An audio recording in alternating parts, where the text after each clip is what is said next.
Сегодня в Сыктывкаре стартовал чемпионат республики по пожарно-спасательному спорту памяти Николая Галагана. Соревнования будут проходить 2 дня. В первый огнеборцы соревнуются в преодолении полосы препятствий.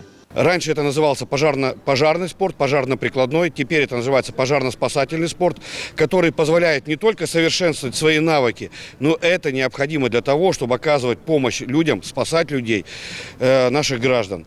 И лучшие спортсмены со всей республики прибыли сюда для участия в этих соревнованиях. За медали борются 6 сборных из Сыктывкара, Ухты, Печоры и ведомственных частей. Сегодня первый день соревнований, мы будем выполнять упражнения преодоления 100-метровой полосы с препятствиями. Собственно, выполнение упражнения заключается в том, что спортсмен должен преодолеть забор, преодолеть бум.